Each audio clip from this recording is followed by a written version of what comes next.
AP CM Chandrababu Delhi పర్యటనలో బిజీగా ఉన్నారు.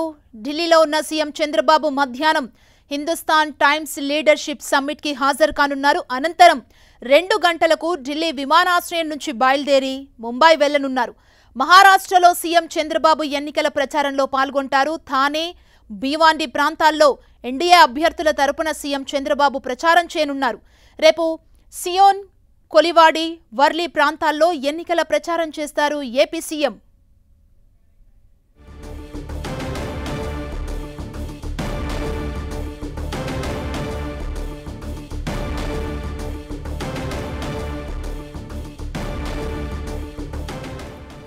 సాయంత్రం మహారాష్ట్ర ఎన్నికల ప్రచారంలో ఏపీ సీఎం చంద్రబాబు పాల్గొంటారు. థానే, భీమండి ప్రాంతాల్లో ఎన్డీఏ అభ్యర్థుల తరపున సీఎం ప్రచారం చేయబోతున్నారు. ఏపీ సీఎం చంద్రబాబు ఢిల్లీ పర్యటనలో బిజీగా ఉన్నారు. ఢిల్లీలో ఉన్న సీఎం చంద్రబాబు మధ్యాహ్నం హిందుస్థాన్ టైమ్స్ లీడర్షిప్ సమ్మిట్ కి హాజరు కానున్నారు. అనంతరం 2 గంటలకు ఢిల్లీ విమానాశ్రయం నుంచి బయలుదేరి ముంబై వెళ్లనున్నారు. మహారాష్ట్రలో సీఎం చంద్రబాబు ఎన్నికల ప్రచారంలో పాల్గొంటారు. థానే, భివాండి ప్రాంతాల్లో ఎన్డీఏ అభ్యర్థుల తరపున సీఎం చంద్రబాబు ప్రచారం చేయనున్నారు. రేపు సియోన్, కొలివాడి, వర్లీ ప్రాంతాల్లో ఎన్నికల ప్రచారం చేస్తారు ఏపీ సీఎం.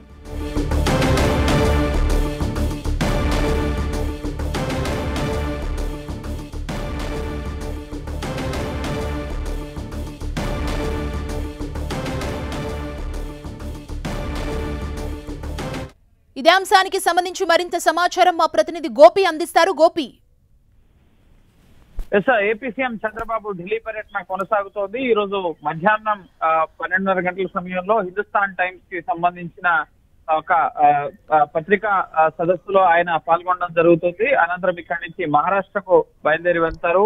నిన్న 2 కేంద్ర మంత్రుల్ని చంద్రబాబు కలవడం జరిగింది. కేంద్ర ఆర్థిక మంత్రి నిర్మలా సీతారామన్, అలాగే ఇటు విదేశాంగ శాఖ మంత్రి జయశంకర్ తో ఆయన భేటీ అయ్యారు. ప్రధానంగా ఏపీలో నదుల అనుసంధానం సహా వరదల వల్ల జరిగిన నష్టానికి సంబంధించిన అంశాలపైన సహకారం అందించాలని చెప్పి, అలాగే జీఎస్టీ సర్చార్జ్ పెంచాలని చెప్పి కూడా కేంద్ర ఆర్థిక మంత్రిని కోరడం జరిగింది. రాష్ట్రానికి ఆర్థిక సహకారానికి సంబంధించి, ముఖ్యంగా అమరావతి నిర్మాణానికి సంబంధించి కేంద్రం చేయూతను ఇస్తామని చెప్పి హామీ ఇవ్వడం జరిగింది. పార్లమెంట్ వేదికగా 15,000 కోట్ల గ్రాంట్ ఇచ్చేందుకు కేంద్రం అంగీకరించడం జరిగింది. ఇది వరల్డ్ బ్యాంక్ నుంచి, ఏడీబీ ఏషియా డెవలప్మెంట్ బ్యాంక్ నుంచి రావాల్సి ఉంది. దీనికి సంబంధించిన బోర్డు సమావేశం డిసెంబర్ లో జరగబోతోంది. ఇప్పటికే సిఆర్డీఏ అధికారులు, రాష్ట్ర ఆర్థిక శాఖ, కేంద్ర ఆర్థిక శాఖ అధికారులు వరల్డ్ బ్యాంక్ అలాగే ఏడీబీ బ్యాంక్ ప్రతినిధులతో చర్చలు జరిపారు. దీనికి సంబంధించి ఒక ఒప్పందాన్ని కూడా రూపొందించినట్లుగా తెలుస్తుంది. ఈ ఒప్పంద పత్రాలపైన వరల్డ్ బ్యాంక్ అలాగే ఏడీబీ బోర్డు సమావేశంలో ఆమోదం తెలిపిన తర్వాత అఫీషియల్ గా ఈ ఎంఓయూ అనేది కుదరడం జరుగుతుంది. అండ్ తదుపరి అమరావతి నిర్మాణానికి కావాల్సిన సహకారం అనేది అందడం జరుగుతుంది. రుణ సాయం అనేది, దీనికి సంబంధించి పూర్తి బాధ్యత కేంద్రమే తీసుకోవడం జరుగుతుంది. అలాగే కేంద్ర ఆర్థిక మంత్రితో ముఖ్యంగా ఈ ప్రాసెస్ త్వరగా పూర్తయ్యే విధంగా కేంద్రం చొరవ తీసుకోవాలని చెప్పి చంద్రబాబు కోరడం జరిగింది. అలాగే కేంద్ర విదేశాంగ శాఖ మంత్రితో ఇటు అమెరికాలో ప్రభుత్వం మారిన నేపథ్యంలో ముఖ్యంగా ఆంధ్రప్రదేశ్ నుంచి అనేక మంది తెలుగు విద్యార్థులు అమెరికా వెళ్లి చదువుకుంటున్న పరిస్థితి ఉంది. కాబట్టి ఇమ్మిగ్రేషన్ సహా వీసా ప్రాసెస్ కి ఎటువంటి ఇబ్బంది కలగకుండా ఉండేందుకు ఇటు అమెరికన్ ప్రభుత్వంతో చర్చలు జరపాలి. అలాగే ఇన్వెస్ట్మెంట్స్ రావడానికి, అమరావతి నిర్మాణానికి సింగపూర్ తో గతంలో ఒప్పందాలు చేసుకోవడం జరిగింది. సో అవి సులువుగా జరగడానికి, అలాగే జపాన్ సహా అనేక దేశాలు ఎవరైనా పెట్టుబడులకు ముందుకు వస్తే కనుక ఆంధ్రప్రదేశ్ సూచించాలని చెప్పి కూడా జయశంకర్ కి ఇటు చంద్రబాబు సూచించడం జరిగింది. సో ఓవరాల్ గా ఈ రోజు ముఖ్యంగా ఎటువంటి కేంద్ర మంత్రుల అపాయింట్మెంట్స్ అనేవి లేవు. కేవలం 12 గంటల సమయంలో తాజ్ ప్యాలెస్ లో జరిగే హిందుస్థాన్ టైమ్స్ సదస్సుకి చంద్రబాబు హాజరు కావడం జరుగుతుంది. అనంతరం ఇక్కడి నుంచి మహారాష్ట్ర వెళ్తారు. మహారాష్ట్రలో ఎన్డీఏ అభ్యర్థుల తరఫున ఆయన ప్రచారాన్ని చేయబోతున్నారు. ప్రధానంగా ఇటు పవన్ కళ్యాణ్ కూడా ఏపీలో టీడీపీ, బీజేపీ, జనసేన కూటమి ఏ విధంగా అధికారంలోకి వచ్చిందో అక్కడ కూడా మహాయుతి కూటమి ఇటు బీజేపీ, అలాగే శివసేన, ఏక్నాథ్ షిండే వర్గం, అలాగే ఇటు అజిత్ పవార్ కి సంబంధించిన ఎన్సీపీ వర్గం, వీరంతా కూడా కలిసి పోటీ చేస్తున్నారు. కాబట్టి సో వారి తరఫున ఆయన ప్రచారం నిర్వహించబోతున్నారు.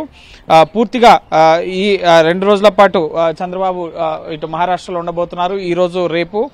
ఈ రోజు థానే అలాగే భివాండి ప్రాంతాల్లో ఎన్నికల ప్రచారంలో పాల్గొంటారు. అలాగే రేపు సియోన్ కొలివాడి అలాగే వర్ణి ప్రాంతాల్లో ఇటు ఎన్నికల ప్రచారంలో చంద్రబాబు పాల్గొనడం జరుగుతుంది. కేంద్రంలో డబుల్ ఇంజన్ సర్కార్ ముఖ్యంగా నినాదంతో బీజేపీ ఇటీవల హర్యానా ఎలక్షన్స్ కానీ ఏ రాష్ట్రంలో ఎలక్షన్స్ జరిగినా కూడా డబుల్ ఇంజన్ సర్కార్ నినాదంతో ముందుకు వెళ్తుంది. అభివృద్ధి సహా అనేక అంశాలని ప్రజల వద్దకు తీసుకెళ్తున్న పరిస్థితి ఉంది. సో ఈ రోజు నుంచి ప్రధాని మోడీ నెక్స్ట్ 5 days కూడా విదేశీ పర్యటనలో ఉండబోతున్నారు. G20 సమావేశాలతో పాటుగా కొన్ని ఇతర దేశాల్లో ఆయన పర్యటించబోతున్నారు. ఈ నేపథ్యంలో ఎన్డీఏ భాగస్వామ్య పక్షాలకు సంబంధించిన నేతలు ఇటు మహారాష్ట్ర ఎన్నికల్లో మరో 3 రోజుల్లో ప్రచార కార్యక్రమాలు ముగియబోతున్నాయి. 20వ తేదీ పోలింగ్ అనేది జరగబోతుంది కాబట్టి సో ఇది పీక్ టైం కాబట్టి ఎన్డీఏ భాగస్వామ్య పక్షాల నేతలతో కూడా మహారాష్ట్రలో ఎన్నికల ప్రచారాన్ని బీజేపీ అగ్రనాయకత్వం చేయించడం జరుగుతుంది. అందులో భాగంగా ఈ రోజు రేపు కూడా చంద్రబాబు మహారాష్ట్రలో కీలక ప్రాంతాల్లో ఎన్డీఏ అభ్యర్థుల తరఫున ప్రచారం చేయబోతున్నారు. థాంక్యూ గోపి.